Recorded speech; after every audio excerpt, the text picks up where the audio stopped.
Just like that, yours truly, DJ Obsession, definitely in the building. It is Sunday, November 24th, 2019. Tis the season, right? It is upon us. You know, Thanksgiving is this week. And Christmas is right around the corner. And we got New Year's and all that good stuff. And it's cold out. And the cold weather has inspired me to talk to you all today about this. First off, let me say thank you to everyone who checked out the first upload. I know it was months ago, and all the feedback that I get. Even I got from a couple of days ago, people email me asking me what's up with the next one, and they want to know more, and they definitely interested in hearing more about the crack era and what went on from someone who actually lived through it. Unfortunately, my experience isn't unique. You know, I think a lot of people could relate to exactly what I'm talking about because they lived it. Anyway, with that being said, let me tell you about that photograph you're looking at of a fire hydrant. And that is the fire hydrant. That particular fire hydrant you're looking at is the fire hydrant that I'm going to talk to you about today. I actually drove to my old neighborhood yesterday and took a picture of it because I wanted that same fire hydrant in this video. Anyway, so back in the day, you know, when the crackheads were doing what they were doing to try to get drugs, women had the option of selling their body. Men didn't have that option, at least not in my neighborhood, you know. So they had to be more creative when they was trying to get that money up to get them drugs. And one of the hustles that derived from this was scrap metal. And what they would do to get the scrap metal is that they would go into the abandoned buildings in the neighborhood and, you know, pull up all the pipes and dig up whatever they can get, radiators, you name it. They took everything out of there. And you would see them walking down the street, pushing everything in a shopping cart. Shopping cart, like the supermarket size shopping carts. And there was a couple of places in the neighborhood that bought scrap metal, and I think they paid by the pound. So that was an ongoing hustle that you saw. So wintertime came, and I guess they had went through all of the abandoned buildings in the neighborhood. So their attention then turned to the buildings that everyone lived in. And if there was like a empty apartment or whatever, they would break in and they would do the same thing, steal everything that they could, pull the pipes up, you know, whatever. They were selling every fucking thing. And one day they got into our building. Now, our building was full, so there was no apartments to get in. But what they did was they got into the basement and they stole parts off of the boiler. And we didn't have any heat. So this happened a few times. And the landlord would come and fix it. You know, I think like the city had something to do with the building we lived in, but there was a landlord and he was slow motion, would come and take care of stuff. So it would have these long periods where, you know, weeks, sometime a month or more, where we didn't have any heat. And we had to get creative with staying warm. And I started to hate the crackheads because of that. You know, you stealing the fucking parts off the boiler to get drugs while we ain't here freezing, you know. So one particular day in question, we had heat. Like they fixed it and we had heat. And that night, I think we had heat for a day. And that night, they got in the basement and they did the same thing. They stole the parts off the boiler. And it was really cold out. So in turn, the pipes froze and they burst. So now we didn't have any water and we didn't have any heat. And this went on for like 3 weeks. It was terrible, man. So what we had to do for water was to go down in front of the building, because that picture that you're looking at of that fire hydrant is a few feet from my old doorstep on Franklin Avenue.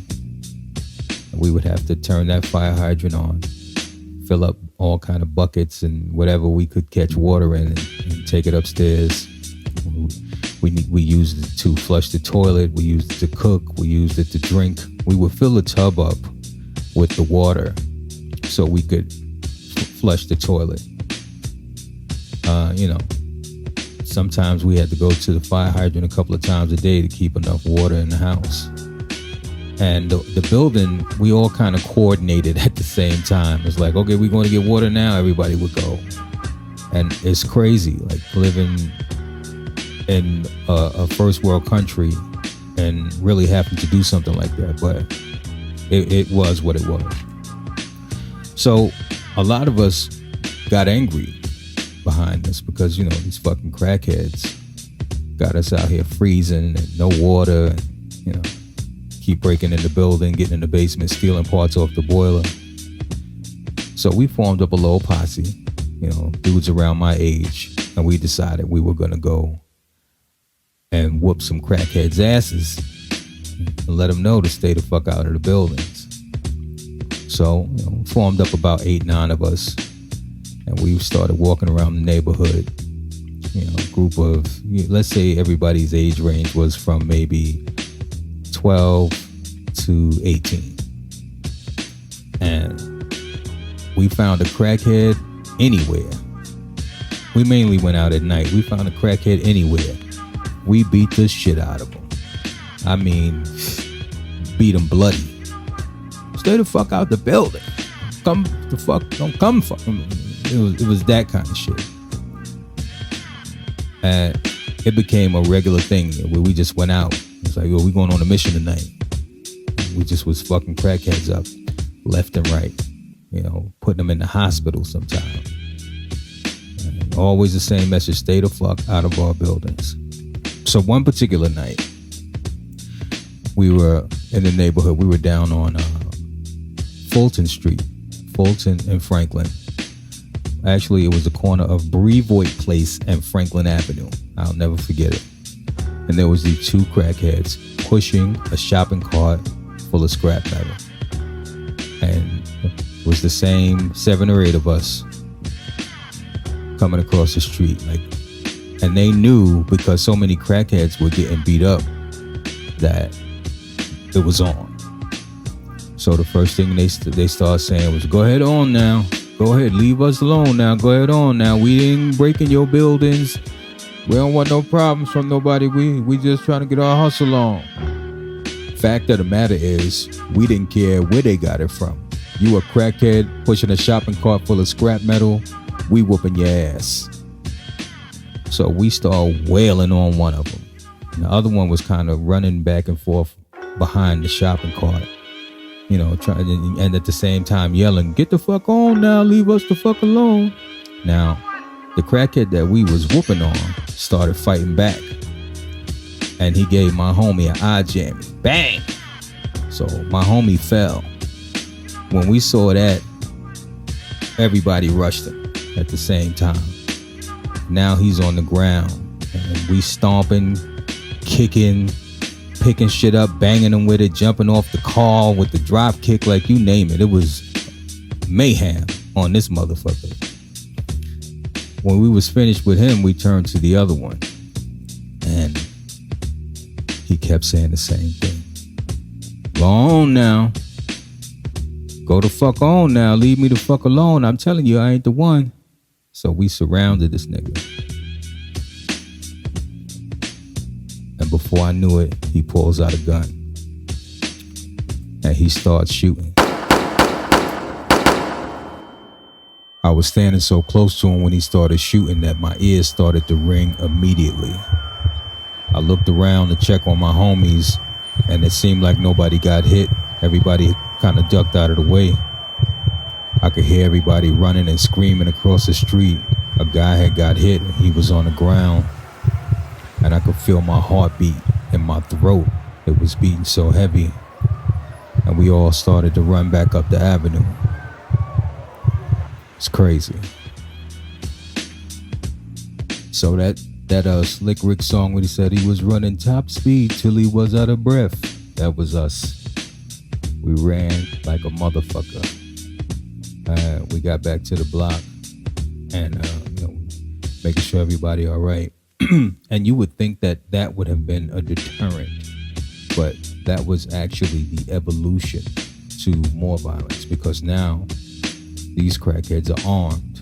We don't know who is or who isn't. So that means when we go out, we got to have a gun. It wasn't like, well, we can't do this no more. We almost got shot. It was like, we got to make sure we strapped just in case one of these motherfuckers have something. We got something too.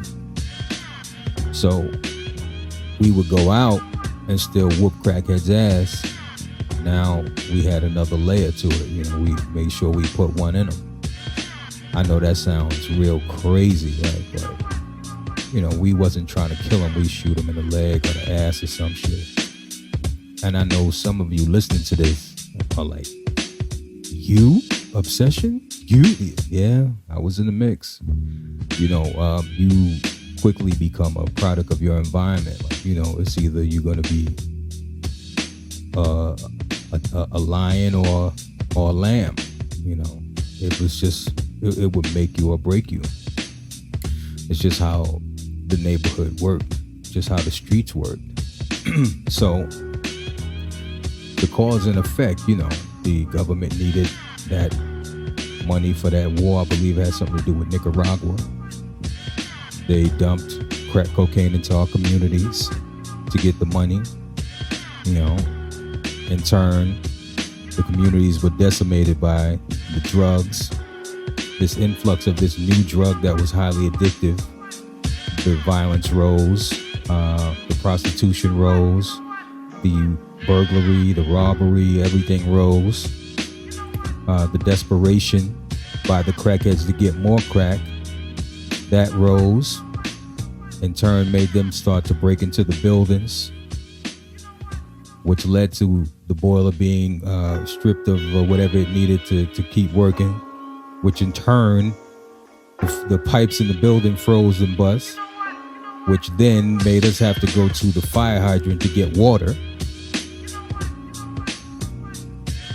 which angered so many people, and it was extremely embarrassing as a child, catching water from that fire hydrant, carrying it up those stairs.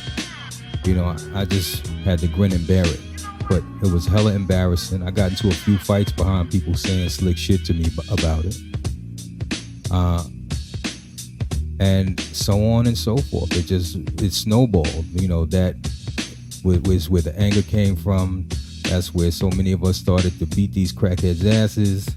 And then that particular incident where the crackheads started shooting at us, is how that guy ended up getting shot. See, so if you take away the first part of it, which was the government dumping the crack in the neighborhood, you go all the way down to the end of it, that guy never gets shot. Now, he didn't die from what I understand, but he did end up in the hospital. And so many other crackheads got hurt because we was definitely on a mission.